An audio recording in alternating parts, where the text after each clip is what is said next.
the house, the one they talking about.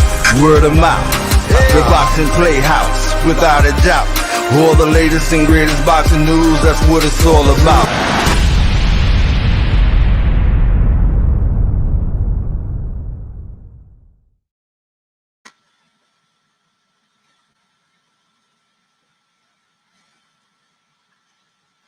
What's up, guys? This is Boxing Playhouse. I'm Sakura A, and this is Emilio Santana. What's up, y'all? And this is After Dark series. And tonight, we got an up-and-coming superstar, we feel like, and he's right here from the Tampa Bay area. We do have some hot topics to speak about, but we want to bring Mark right in on this one because I like to know his actual, feelings on a couple of things that's coming up, especially those things that are in his own division, the welterweight division. Welterweight. That's been my favorite division ever since I've been watching boxing, all the way back to the days of Ray Leonard, Tommy Hearns, Roberto Duran, Wilfred Benitez back in the late 70s, man. The welterweight division. The welterweight division's been hot ever since. So, it's still hot today. Yeah, it really is a hot division. I'm sure that I guess will add so much to that division. Lately, some of the older guys have been, physically fizzling out and not being as, action-packed. Or can we say they've been a little lackluster by not fighting enough? So this is a great opportunity for this particular kind-hearted assassin to do some little damage in that division. Definitely, man. So let me go ahead and introduce our kind-hearted assassin, MRJ, aka Mark Reyes Jr. What's up, Mark? Pretty good. What's good? Right there. What's good, Mark? Not much. Usually we go to the gym twice a day. Making sure that everything as far as cutting weight, getting in shape, all of that is handled, and we'll be ready to go on the 17th. Wow, okay. Yeah, that date is coming up soon. We are going to get into that topic. But first, we got to do some little hot topics. You know how Boxing Playhouse does. We got to see your feelings on a couple of things. But first, I want to comment on, what's up with all this beard you got going on? You sporting this, you look like you've been in training for 10 months. What's going on? Yeah, I'm the barber over here, so I'm not even sweating it. I'm just letting it grow, letting my hair grow as well. I haven't had a haircut. Oh, okay. About anything else other than getting ready for this fight. Well, were you in that snowstorm up north too? We were, and we made sure we trained. We got our miles in. We did everything. There's no holidays. There's no days off. You just got to get the work in. Okay.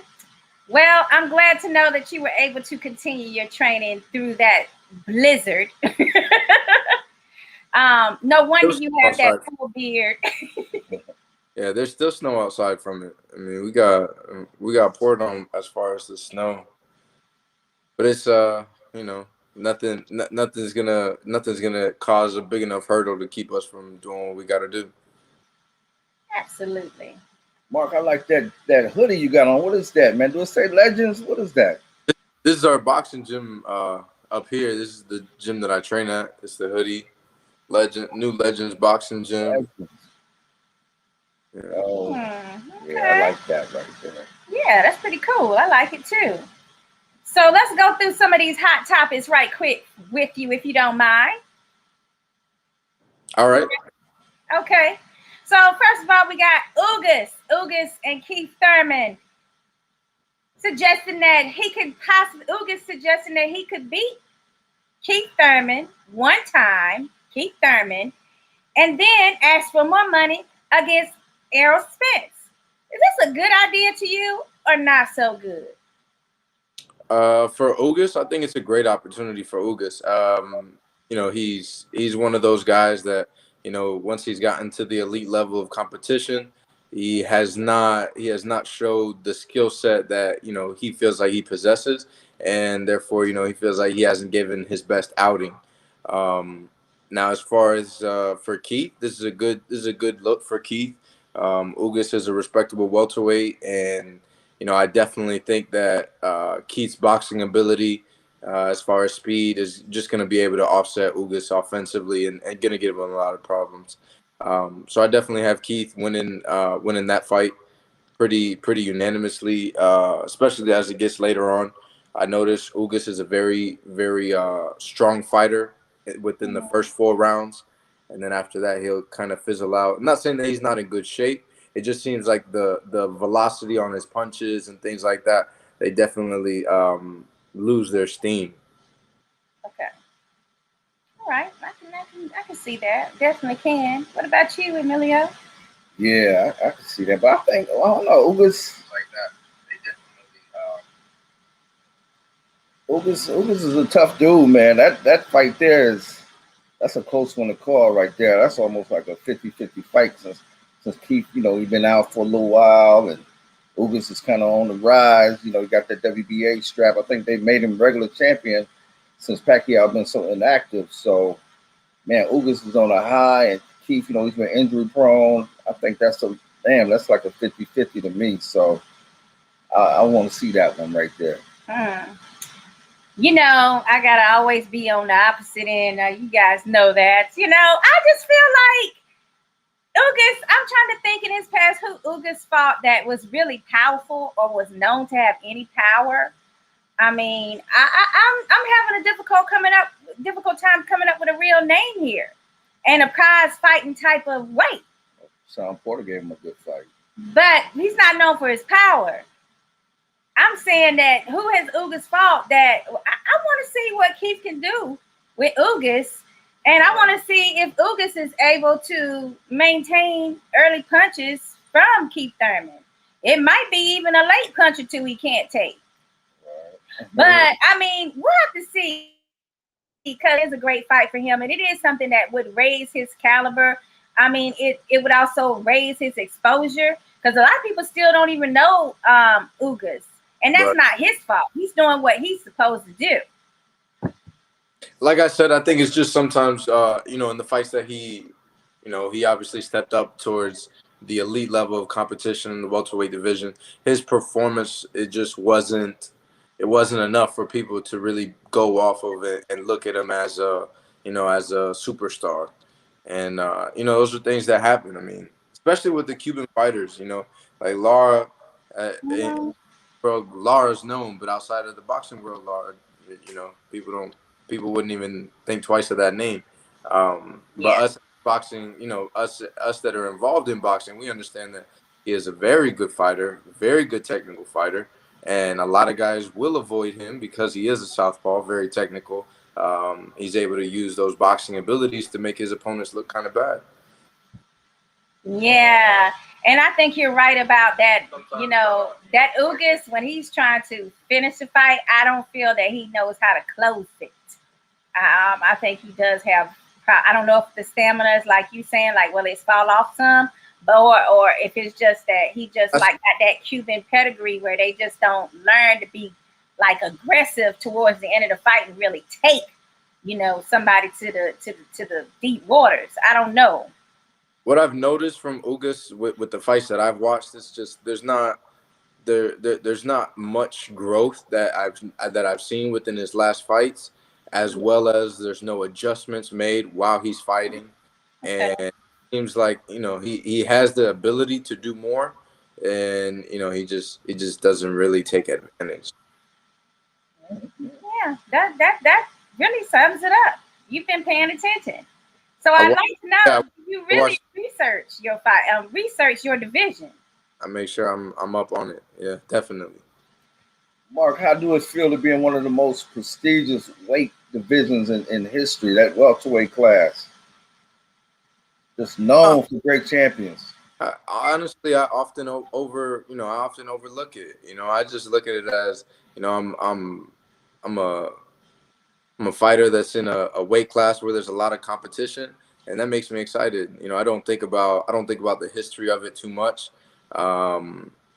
Just because I don't think about the history too much, just because there are different eras in boxing, and as we know, the heavyweight division was once the weight division to look out for, and then around the 2000s to about 2010 when the Klitschko's kind of took over, and heavyweight boxing was nothing. Nobody was really paying attention to those fights much, and that's definitely when people started to keep their eye on the middleweight division, welterweight division, super middleweight division. Those 3 weight classes ended up jumping a lot within the recent years. Obviously we know back in the 70s and the 80s those were the weight classes to be in. So I just look forward to fighting these elite level of competition that I have within my weight class, and I look forward to growing and definitely getting those fights and being able to make my stamp in the welterweight division.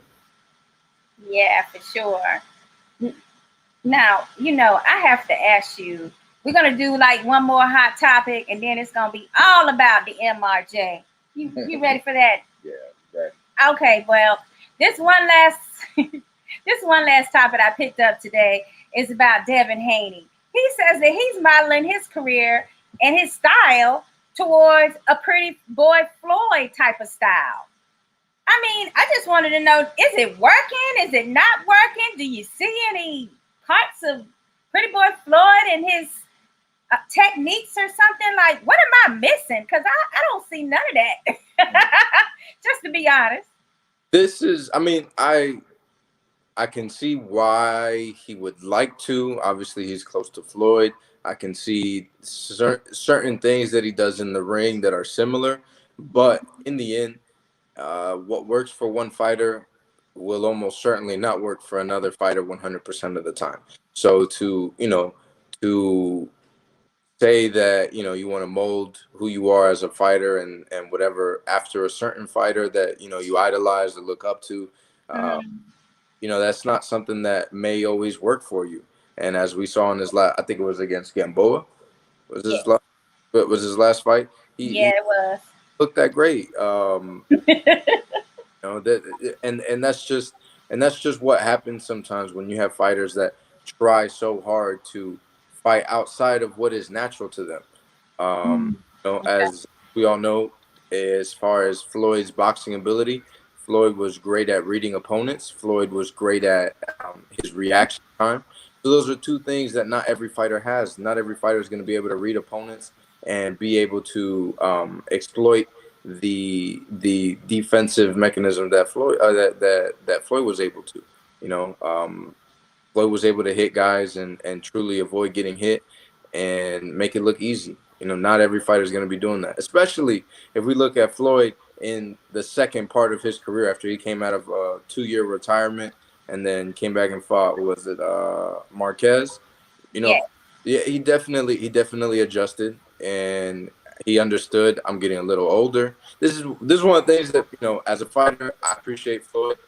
Maybe a lot of fans won't like that much just because they felt like he was boring and not very exciting. But you can't take away anything from him as far as his boxing IQ. It doesn't matter if he can't read. He's illiterate. Don't matter. His boxing IQ is very high, and that's just what kept him as he was coming down. That's just what kept him ahead of the game. So much more than the rest of the guys in the division. Yeah, and man, I would take Floyd's business acumen over my university education. Because that's what's paying the bills. And it's not only paying his bills, it's paying like generational bills. So I mean, they want to pick on the man about it not knowing how to read well, but damn, I mean, can I not read? I don't need to read. You know how to count that money and make that money. Okay, so what do you think about that topic, Emilio? Talking about Devin Haney? Devin Haney attempting to do, I don't want to say attempting, but he says he's modeling his career and his style. I mean, that was a good style. I mean, there's only one Floyd Mayweather. I mean, you could try to emulate him. We saw that with Broner. It only goes so far. True. But you can implement certain things that Floyd do and just try to, make your own style. You can take a little bit from all kind of great fighters, you know, and just become one great fighter. You know, I would just pick just Floyd. I would, you know, there's a lot of different people he can borrow from, you know, and be Devin Haney. I don't know if I've expressed this yet. Roy Jones is my favorite fighter of all time. And, you know, certain times, you know, I might do something that would resemble the way he fought. But in the end, there are so many fighters that I try to emulate when it comes to different things that I want to put into my arsenal, especially defensively. You know, it's just, you have to be able to adapt, and the way you can adapt is by learning more styles, being able to adjust. Some things might not work against a certain fighter, and you really do have to make that adjustment. Mark, where did you pick up that vicious body attack from, man? What fighter kind of was it? Roy? I know Roy threw some good body shots too. Yeah, he actually. I forgot what guy with Hill with the right hand. Actually, Virgil Hill.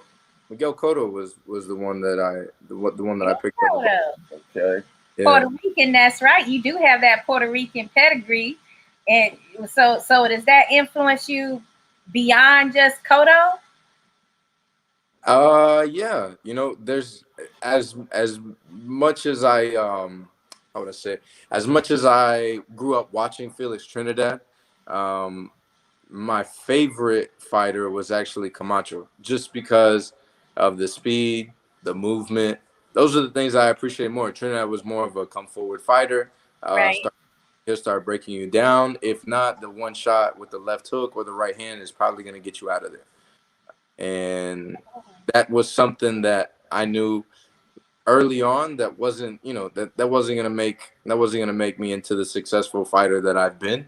I understood that, you know, defense can definitely neutralize a lot of offensive abilities from so many people, and that was what I looked into learning the most. So, ironically, I like defense in anything. When I played baseball, when I played him in basketball, playing defense, I don't know. It's my favorite thing. It's just making sure that I'm limiting my opponent's offense as much as I can.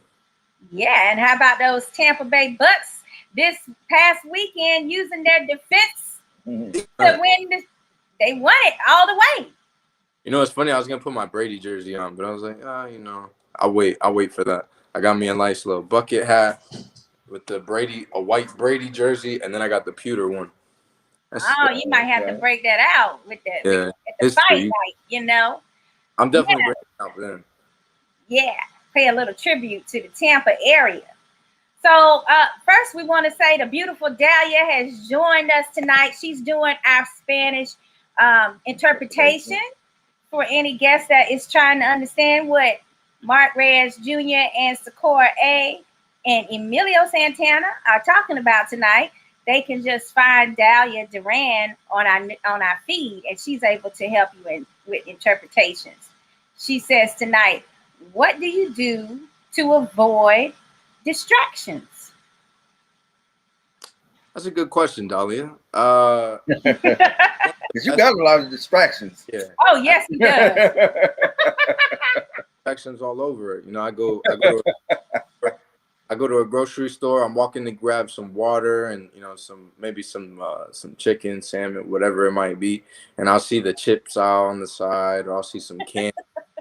I'm like, man, that looks good, but I got to make this wait. You got to have a switch. Ultimately, you have to be able to tell yourself that your dream is bigger than what it is that your body wants at that time, or what your mind is wanting. And I'm just able to make sure that I stay on top of what I need to do. Ultimately, you know, you have to have that switch. You have to be able to tell yourself that you are able to overcome whatever it is, you know, whatever desires there might be, and you know, keep the goal in focus and don't lose sight of it. Yeah, for sure. I mean, I find it curious how you said a distraction was that chip aisle. That is one of my weaknesses, that chip aisle. I like to eat. I'm definitely enjoying food after this fight. What what would be your meal after this next fight, Mark? What would you splurge on? Unfortunately, I'm in a bubble, so I don't know what is going to be available to me. But if there's anything close to like a vanilla milkshake, maybe some ice cream with some fried Oreo, that might do the trick for me. You know I like my Oreo. Yeah, I look forward. Mark, this gonna be your first fight in the bubble, ain't it? Yes, this will be my first fight. Well, we got some comments. We better catch up with some of these comments for our fans. Leave us. We got Linda. She says, hey, Mark, good luck next week. We got Giselle. She's just sending hearts. Guys, make sure you put your hashtag BPH for your comments. Mark Reyes Jr. with the knockout. Eric Nettie said, or Nepsel says. We got Chris Young, our resident referee and judge for Florida Boxing Commission. He says, Mark we will be watching next week. I'm very happy for you, and it's wonderful watching your growth. From the amateurs to where you are now. Great boxer and a better man and role model. Hashtag BPH. You never let me down. I appreciate it. All that just goes into the tank of motivation. Absolutely, every day. So I want you guys to know that. Okay, it skipped a little bit because I know I saw some lady. Wow, we got a lot of comments from Mark. All right, so the next person up is Alexandria. She says, Mark is so handsome. I put 2 souls in there, Mark. So handsome. Okay, we got Dahlia's question in. Dinesh, she says, hi. Oh, from Belgium. Belgium. Oh, wow. That's Tanya. Oh, Amanda. She says, hey, MRJ, hashtag BPH. Tanja, where are these ladies coming from all of a sudden? Dang, he be bringing the ladies. Oh my the ladies goodness. Are coming in. He gonna have those ladies fans watching Showtime next week. Greetings and support from Belgium. Thanks, Tanja. Amanda says, nice beard. Thank you. Melvin says, Puerto Rico. MRJ all day. Amber says, hello, Milwaukee. Watching Boxing Playhouse. Rodney Hamilton from Memphis, Tennessee. Hey, have a great Valentine's Day. Well, thanks.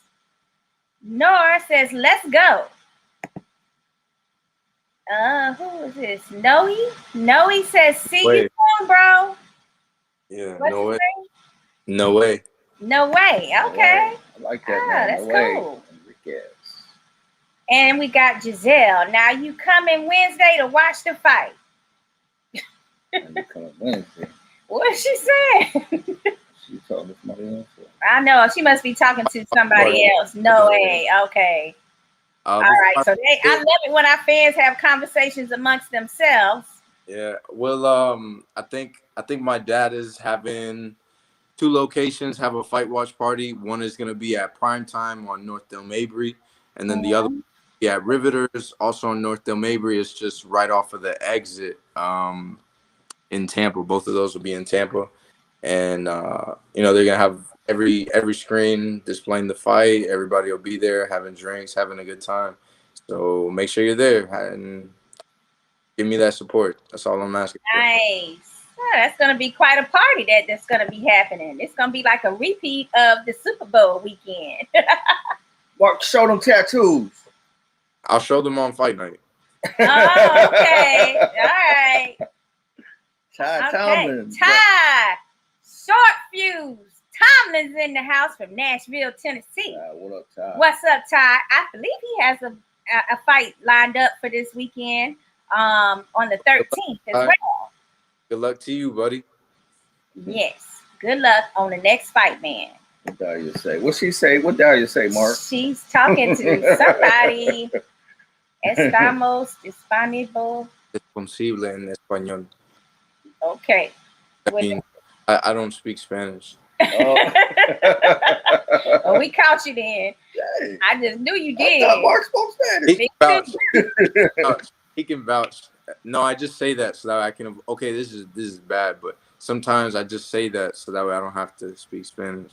Okay. He punches the air all day long to stay focused. So this is a good friend of mine from middle school. So he's seen me shadowbox at random times, very random times. So. Nice. Well, he's supportive.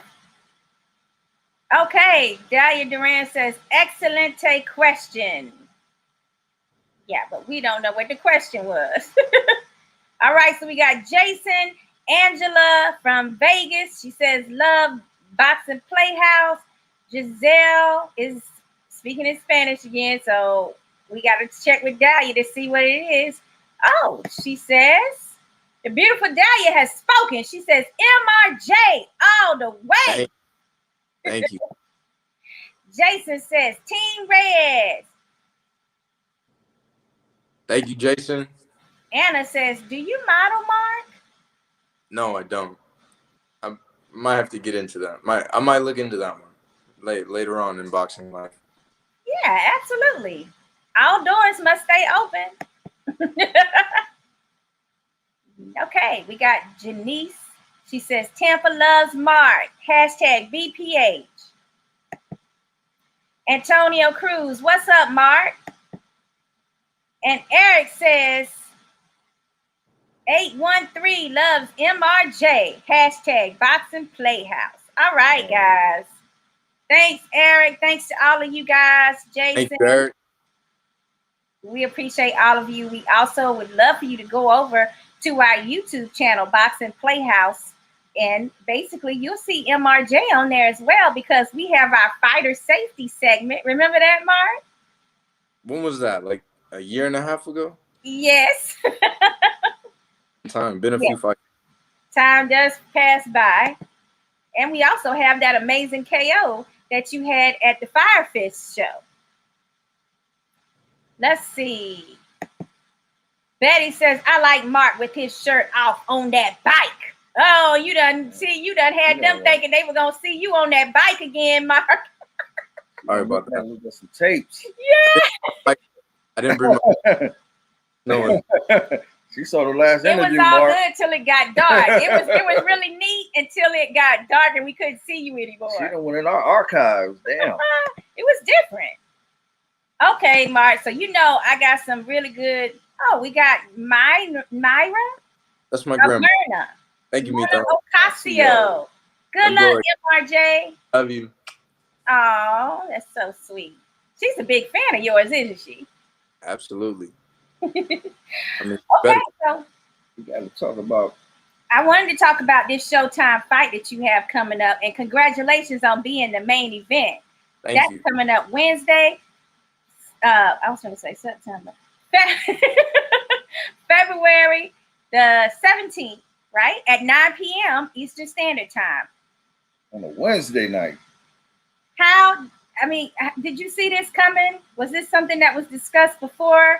Like, when did you find out about this? They gave us a call, right around my last fight, around November time. I don't remember if it was before or after, but they called us because there was a Showbox card, and this kid was fighting, and they offered the fight with him, and we agreed to it. But after a few days, we didn't hear anything back, and then about 2 weeks later, we saw that he was fighting that kid from Puerto Rico who was 9-1, and so we just, we knew that the opportunity would present itself again, and we got the call this month.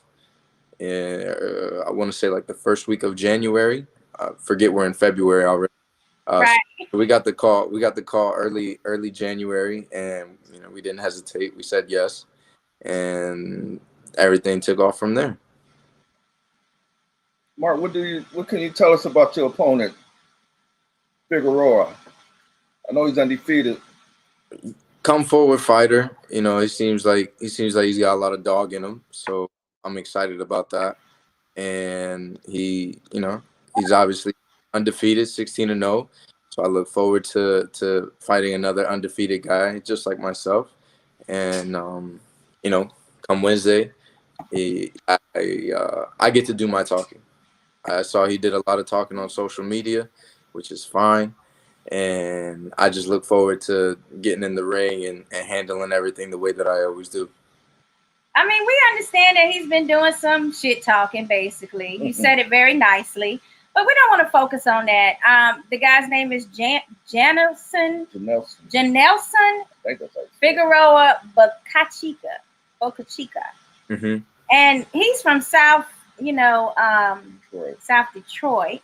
So you're from sunny Tampa, Florida. Do you think it's an advantage for him to be coming from such a, well-known, rougher area as opposed to you from Tampa? Tell us your thoughts. No, because honestly, not everybody is a byproduct of their environment. I looked for boxing as a way to get out of my environment and to do better for myself and for my kids. So, that's why I removed myself and put myself in New Jersey for training camp to make sure I prepare mentally, physically as best I can to make sure that for February 17th, I'm ready. And he has to answer to me. He could say everything that he wants and talk all that, but February 17th. Mark, I've been telling a lot of people, I think 2021 going to be a breakout year for you, man, where everybody going to know who Mark Reyes. It was supposed to be last year, so I'm a year late. So I'm definitely hitting the gas pedal this year, and I look forward to the opportunities that present themselves this year. This brings me to my next question, which is, what made you decide to take this challenge? Because they do have you coming in as if you are the B side, I believe. So what made you decide to take this risk, and why now? It might look like a risk to some, but I guess it would be a very calculated risk. I've seen him fight, and I understand my skill set. I understand, it's a whole different thing when you're actually in the ring with somebody, and I've watched enough of him to understand. Chino's watched enough of him to understand. I think Chino's known him and his dad from the amateurs. So as soon as this fight presented itself a second time, he said, absolutely, let's take it. And I have all the trust in Chino as well as my abilities. So I just had one more question for right now. I am trying to, ladies and gentlemen, if you don't know, MRJ is an excellent speaker. So I've got to try to get him with one question every time that we do an interview. I'm not being too harsh on you, am I, Mark? No, definitely not. But I want to know. The answer to the question, I am not available. I apologize. Mark already know. He already know what's coming. You already know, huh? You know my tactics. Well, my last supposedly hard question for you is, since you've been with your trainer Chino, what is the most difficult and disappointing thing that you two had to go through together as a coach and boxer? That's a good question. I don't think we've had any downside at all. I would say the hardest part of it was the first time that I came up here. It was for 6 weeks or 8 weeks, I believe. I can't remember now. 6 or 8 weeks, just to learn the system, how everything goes here. Being away from the kids for the first time, being away from my family, being away from home. That was probably the hardest thing that we've gone through together, and that's just something that we're fortunate that has happened, and we hope that it continues to happen, and we're able to make adjustments with the fights that we have, with the sparring that we have, and we only look to grow and get better. So you sure there wasn't not one moment that there was something that was considered to be a letdown for you two? Not yet, no. And I look forward to not allowing that to happen either. So, we just want to keep working and continue getting better. So opportunities like that do not present themselves. Why are you smiling so much? You made it through that question, huh? You made it through another question. All right, it's your turn. Can Mark, you stop him? Mark, I see there was a video floating around the Figueroa like a few years ago when he dropped Teofimo Lopez in the sparring match. You saw that? Yes, yeah, I saw that. I probably saw that a few years ago, probably around the time that it first came out. I see it got a little heated after that, though. Yeah, he ended up. I from the videos that I've seen, it looked like he was just getting outclassed. He happened to catch him coming in. I think he came over the top with an overhand right on a jab. He caught him. He hurt him. He just went down, got back up, and they kept sparring. Looked like Teofimo got right back to doing what he was doing and touching him up. He didn't like that very much, and he picked him up and body slammed him. I've just seen a video of Tio sparring with Ugas. I see he like to spar with bigger dudes, Teofimo. Yeah, I think I watched that video too. You saw that? Yeah, that video too. I watched. Hey, I'm up at all hours of the night just studying. That's what I like about you, Mark. I don't like when a lot of fighters say, "Oh, I don't look at tape." Yeah, that should be your homework right there. I think more so what it is that I don't get caught up in my opponents as far as what they do offensively or defensively against certain fighters, because those fighters do not have the same skill set as me. They don't have the same tempo I have. So I know automatically also the power is always going to be a factor as well. But I understand that within those fights, they will not be fighting the same way that they fight me. So sometimes it can be counterproductive to fixate what an opponent does with certain fighters that they're in the ring with. But then there's always going to be certain things as far as fundamentals, chinks in the armor, so to speak, that you do pick up on. And if they don't make those adjustments and you see it present itself in the fight, then you know what to capitalize on. Yeah. Mark, I'm very excited about this fight next week, but I'm more excited about you being on this new video game. That finally came out. So so one of my sponsors, Empire Protate, they reached out to me, letting me know that overseas that they were gonna start a video game, and they asked me if I wanted to be in it. Sent the contract, everything, So everything's been signed now for a few months. So we're just waiting to see how long it takes for the release to come out. I think because of COVID, everything got pushed back, but nonetheless.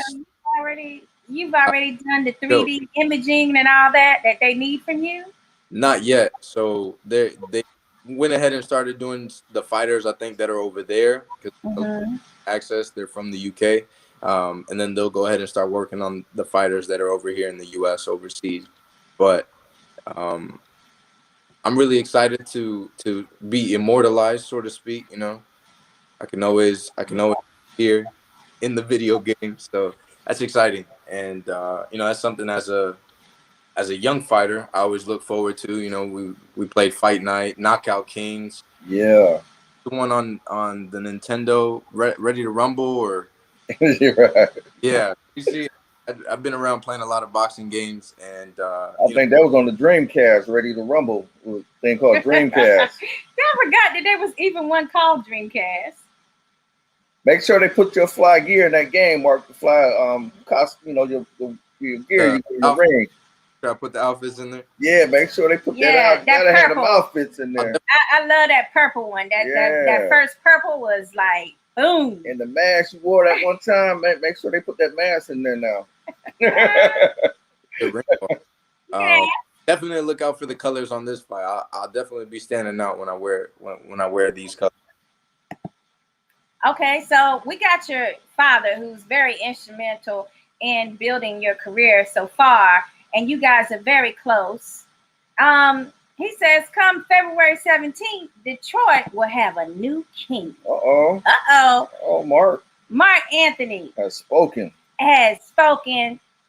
Mark Anthony Sr., I want to know, what is it that Mark, your dad, is able to say to you that really makes you feel bad?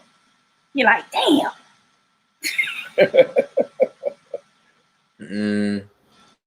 I guess the closest thing that he could tell me to making me feel bad would be that I disappointed him in some way, but like, I know he's right, but I don't need him to be right now. Yeah. That's tough. I try to do everything. I try to stay on top of things. That's a good question. Maybe I'll come back to that one. If you got something. Get you? I mean, when you pass on, that means that I have scored one. It's 1 to 2. Well, you probably got about 3 questions on me right now. So that's one in my corner. All right. We can tally them up. Yes. Of course, we know with COVID, you haven't been able to do as much of your philanthropy work that you love to do with children with cancer. And I'm so sad about that because I know that the kids really look forward to that. Is there anything that you have been able to accomplish by using our virtual world and, like how we're, in this interview right now? So the things that we were able to accomplish this year during the pandemic was we got together with Odd Socks and we donated to Kind-Hearted Ministries. I cannot remember all the other ministries but there were like 3 or 4 that we actually got with, and with Socks we were able to donate some of our time to help pass those things out to the cars that were coming by. We spent I think it was like 3 or 4 days doing it for different ministries, trying to help out and give back to the community any way we could. I even took a picture with the mayor. She came by. So that's amazing. We're always looking to give back to the community any way we can. Obviously, because of COVID, I have not been able to see the kids at the Children's Cancer Center. But as soon as everything is over with, I look forward to getting back to them and having little workshops with them again. Yeah, for sure. I'll be glad when you're able to do that too. Let's see. We got Dahlia Duran asking a question. The beautiful one. Beautiful one. She says, did you have a short temper? Do you have a short temper when you have to make weight? Are you hangry? Absolutely. So one of the first things I told Chino when I got here, this was the first camp that we ever did. I came over here for, like I said, for 6 or 8 weeks. And they would always ask me like, hey, Mark, are you hungry? And I finally just had to tell them, I was like, look, at any point in time during the day, if you think you need to ask me if I'm hungry, don't even worry about it. Just know the answer is yes. That's it. Like, it's always going to be yes, I'm hungry. And so they finally understood that. But I love to eat, love food. Surprisingly, I have great metabolism, so I don't get, so to speak, like I was called out to be by my opponent, And I don't know, food is just happiness, You ever have a really bad day and you're like, you know what, let me just get some good food, and you feel better instantly. Like it releases a chemical in the brain, you just feel so much better.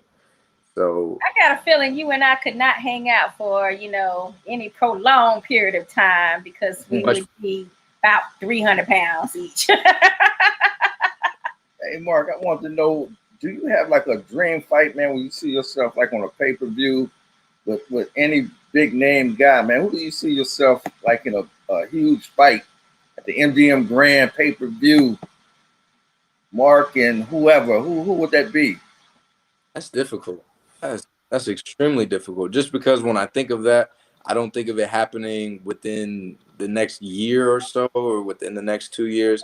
A lot of the guys that are there right now may not be there. Like you said, they kind of fizzle out, have lackluster performances, and they're just unable. To continue to reign at the top. So that's difficult. I would say. I'm gonna say Terrence, just because I think he'll probably be there the longest. I think Spence will probably move up within the next year or two. So I would see him as being the man to beat at the division, and I look forward to the best fights possible, and I think that would be the best fight. The key thing you said there was that you you want to fight the best. You said he could be like, is this something that you think you could continue to do? With these promotional companies and banners, it's hard to be in that mode of, I want to fight the best, when they're telling you, no, but if you let us drag this out a little bit, you can make XYZ more. You know, because it'll be a bigger fight, more desirable. There's definitely a business to it. There is that business side to things that you know, everything does have to make sense to some extent. But at the end of the day, if you're not having the right fights, your legacy will never amount to anything. Mark, how many times do you think we might see you fight this year? Hopefully 4. You know, yeah, if I get 4 in this year, that's pretty good. I think I got 3 last year, fighting at the beginning of the year this year, and hopefully I get to have at least one card that I'm able to get on during the year back home, so that way I can, you know, give my fans at home a performance and then keep it moving on the road. You think welterweight gonna be the weight class you're gonna stay at? Yeah, I'm gonna stay at welterweight for a while. I don't have problems making weight, so I definitely look to stay right here at 47. Despite what your opponent has said about you looking fat and blah blah blah, like, you know, they don't need to get it. Let's just be honest. You guys have seen me around at different times when I'm not in training or I'm not. Have I ever been fat? Like, do I ever look like I'm? Exactly. All I saw you was with a big winter coat on, Mark. That's all I saw. Yeah. I seen him get big with, you know, like something on his arm, pretty hot and tempting, you know. They ain't saying you getting fat, so if we ladies don't think you fat, you ain't fat. That's the bottom line of that one. We got Damon Gonzalez from Latin Sport. What's up, Damon? Thank you, Damon. He says Mark Reyes Jr. big fights next week. Looking forward to it. Absolutely. Big shout out to Team BPH. Absolutely. Thank you.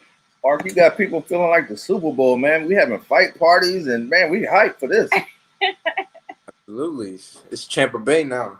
Okay, Tampa Bay. That's what I said. They calling it Tampa Bay now. Back home. We got heavyweight Amron Sands in the house. Oh, Mark. What's up, Sands? He says, let's go, Mark. I'm pulling for you. Thank you, bro. We got to check back in with Amron and see what he's up to as well. Lorena Crawford. That's my classmate. I've been knowing her since I was 5. What's up, Lorena? Oh, we went to kindergarten together. Say? Good evening. Make it big. Make a big win. All right, Lorena. That was sweet. All right. Let's see. T. Mason from the team. Sean Mason. Thank you, T. He says, hello, MRJ and Boxing Playhouse. What's up, T? We got Evan in the house. What's up, Evan? Evan says, who's he fighting and when? I like this guy's demeanor. I can follow a young talent with a good head on his shoulders. You got to tune in to Showtime next week, Evan. Showtime Wednesday night. 17, 9 p.m. Yeah, check Mark out, man. Right. And of course, we got the legendary father, Mark Anthony Sr., giving out that information. 17. We got Myra. I don't know why I can't say her name. Myrna says, has this training camp been more intensive than any other? Yes, we had less time to prepare. You know, like I said, we took this fight on I think it was 3 weeks notice. So as soon as I got on the plane, got in, we got straight to work. Well, your opponent, he has a name behind him that's chosen to sign him, and that's Holyfield, if anybody knows that. Mark Reyes Jr. Only problem is he signed the fighter has really stuck their neck out. I'm sorry, I couldn't hear that. No, I just said that I like Holyfield, and I'm happy. I'm gonna be happy that he'll be watching. Only problem for him is that he signed the fighter that's getting. Absolutely. Well, my question was not that though. My question is, who is it that you think really backs you, that is supportive of you from the Tampa Bay area? Let's see. I couldn't single out just one person. I guess everybody as a whole. I know anytime I see Keith's always very supportive. As far as big names in the Bay Area, Winky as well. Every time I see Winky, it's nothing but love. So they definitely recognize the young talent in me, and they're definitely supportive and look to see me grow as a fighter, and also carry that torch. They were guys that everybody was looking at back in the day. Keith Thurman as well. He's still there, and as we know, he probably won't be fighting too much longer. He is looking to make his retirement within some time. So I'm next. I'm next in line. Yeah, this is going to be great. And everybody you mentioned is really amazing Pete's. That's our St. Pete and Tampa Bay family. So let's see. I want to know, can we get some predictions? I mean, what round do you think that you might be able to do something with this guy? Or do you see it lasting the whole time? Both of you guys, I'm ready. Both of them are like heavy hitters. Both of them are supposed to be good punchers. So this makes it more exciting. Somebody's old got to go too. Somebody's old has to go. But I don't have any predictions. I almost never give you guys predictions. I just look forward to getting in there. I'm prepared to go 10 rounds if it goes 10 rounds. What I will say is one fighter moves their head, the other fighter doesn't. So that's I think I know who moved their head. I was just saying, I was like, wait a minute, what did you just say? I think I know who moved their head. All right, so we got Damon. He says, Mark, you're being 24. You definitely going to get bigger and stronger. Possibly super welterweight. What do you think? Super welterweight? Can you manage? He's not wrong. It just I definitely want to have belts in multiple weight classes. So I live in at 47, catching a belt, and then maybe have some defending title fights, and then maybe a unification fight, and then go ahead and move on up. Mark, you got two young hot prospects coming up in that weight too. Virgil Ortiz and Ennis Boots, two other young dudes, man. Y'all might be. Boots is right here. Yeah, y'all down the line. Y'all might be, the next welterweight 4 Kings coming up. That would be interesting. If everybody fights everybody.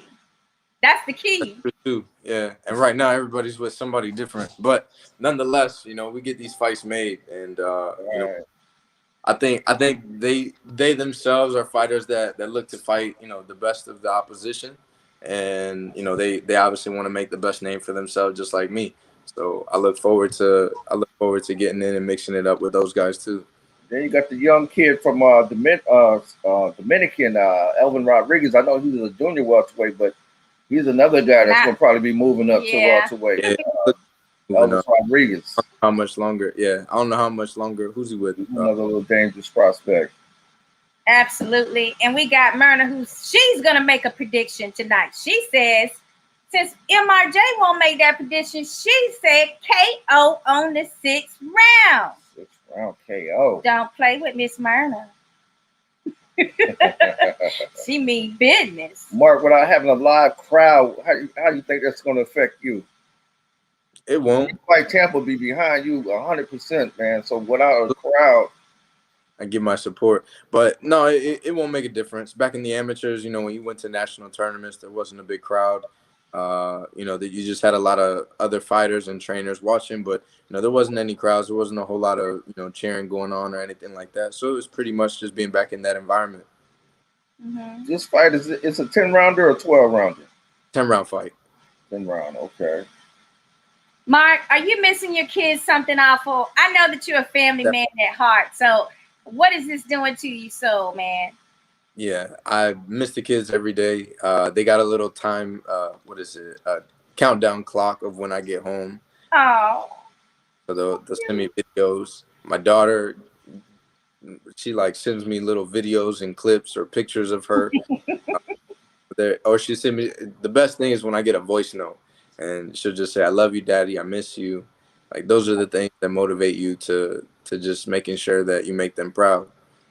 Yes, and she is so a mini-me of you. I mean, that that is uncanny. The first time I saw her, I was just like, whoa, Mark, what's going on now? You done cloned yourself.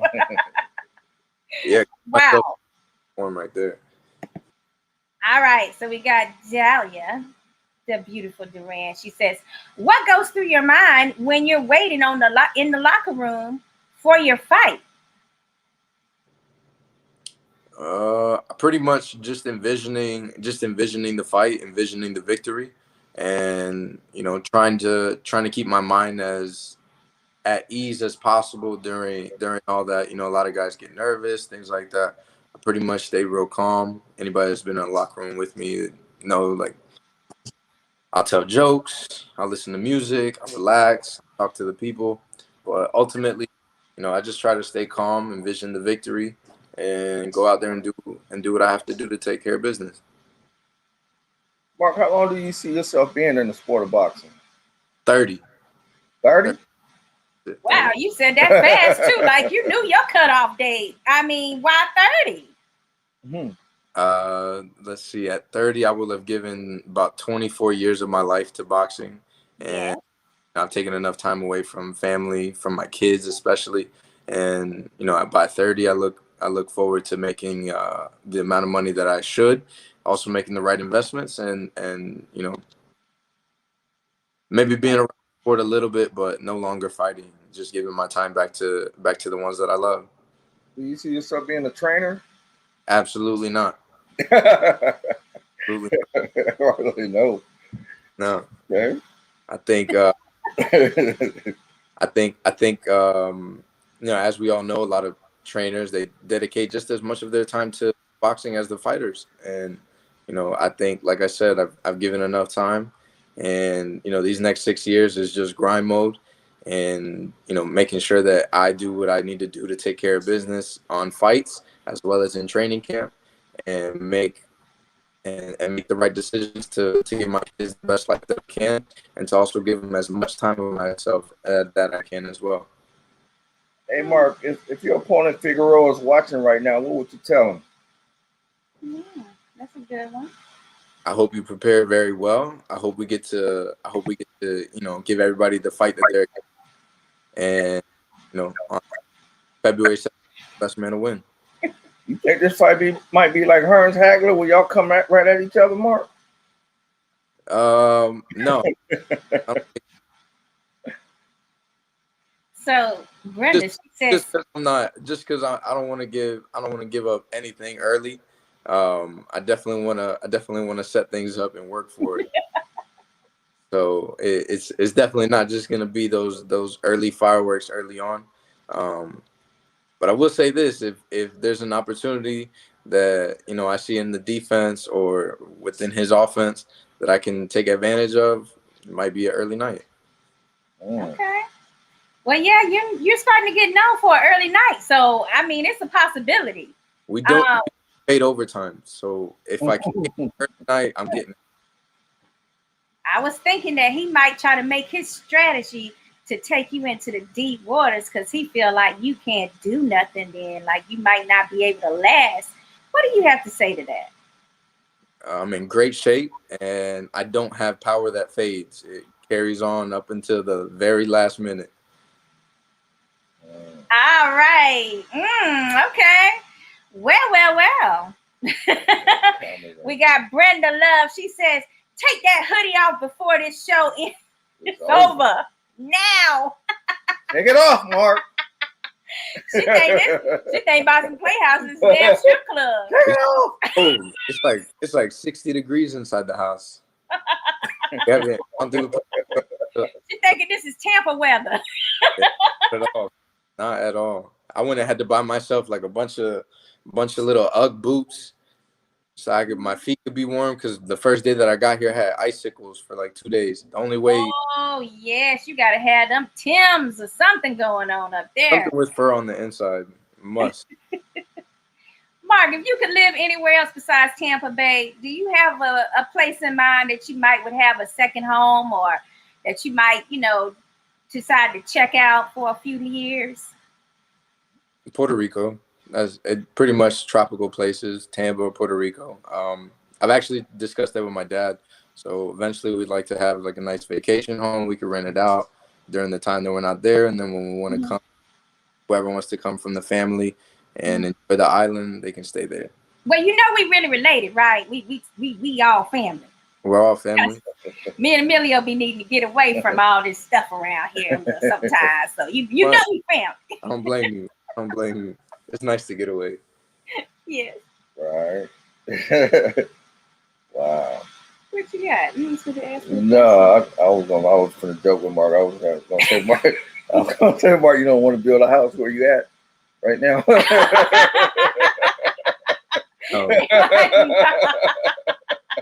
It's funny because we got that snowstorm, and then last night it snowed again, and then sometime in between that it snowed again. I was like, I'm done with this. I cannot wait. Worst case, it'll rain for a little bit. There's oh my God. You get on a plane right after the fight, Mark? Yeah, I fly out the next day from Connecticut. I'm not even coming back to. You're ready to come back. It's hot, man. It's like 87 degrees today. We'll take that. Yeah, today was a warm day for sure. We finally got our Florida weather back. Now tell us again where the fans can find you. Can they find you on Facebook? What's the name for Facebook and Twitter, IG? Facebook is Mark Anthony Reyes Jr. And then for Instagram will be MRJ Boxing. And I don't have a Twitter handle yet. I will be getting on that soon. But during camps, you know, I'm mostly off the social media as much as I can, just trying to focus on the fight. But definitely message me. I'll try to respond to as many people as I can. And just thank you for your support. Mark, how's your nerves, man? I think I'd be more nervous than you for your fight. I would say you're how's not your wrong. nerves, man? A lot of people get more nervous about my fights than myself. Yeah. You know, at the end, a calm mind is a thinking mind, and I don't want the nerves to ever get to me. I want to always stay in control, composed, and always executing the game plan. Right. At the end of your career, what is it that you would like for the boxing fans to remember about you the most during your active years? What I would like to be remembered for the most is that I gave back as much as I could, and you know I didn't get greedy. You know, I made sure that I looked out for everybody, and that at the end of the day I was always humble, respectful, and approachable by people, and you know I inspired them to do better, to understand that we are all just people and we are all capable of accomplishing great things. Wow, that's deep. That's serious. That's real deep. And ladies and gentlemen, that is the kind-hearted assassin, Mark Reyes Jr. You can find some of his KOs and interviews with us on Boxing Playhouse YouTube channel, as well as Facebook, our Facebook page. And you can also find some of our work with Reyes on his pages as well. We thank him so much for coming and tuning in with us today and giving us the little tea that we needed to get hype about his fight, which you're going to see on Showtime next week, Wednesday. That's February 17th. It's going down, baby, at 9 p.m. Eastern Standard Time. We can't wait to see MRJ in action. And you know, as always, Boxing Playhouse in Tampa Bay is going to ride with MRJ. Yes. Thank you. Appreciate it, Mark. Thank you guys and everybody that's watching, everybody that's going to be tuning in on Wednesday. Thank you. I appreciate you. And I look forward to giving everybody the performance that they have been asking for and the performance that they always expect from me. Thank you. Peace.